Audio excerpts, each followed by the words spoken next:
Max building technology এর সাথে আছি আমি ইঞ্জিনিয়ার মশিহুল ইসলাম। আমরা দেখতে পাচ্ছি কলাম ঢালাইয়ের কাজে কংক্রিট হাতে মিক্সিং করা হচ্ছে।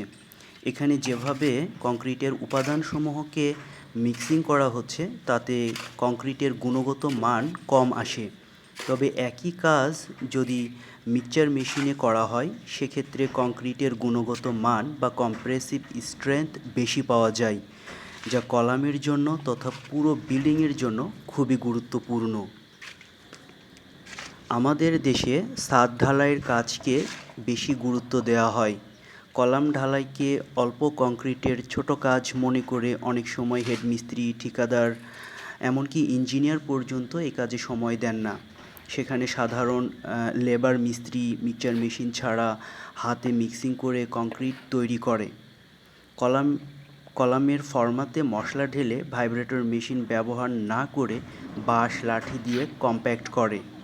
এতে কলাম নিম্ন মানসম্পন্ন ও ঝুঁকিপূর্ণ হয়। আসল বিষয় হলো, as a load bearing part of building, column ছাদ ও বিমের চেয়ে বেশি গুরুত্বপূর্ণ। কলামকে ছাদ ও বিমের চেয়ে বেশি লোড বহন করতে হয়।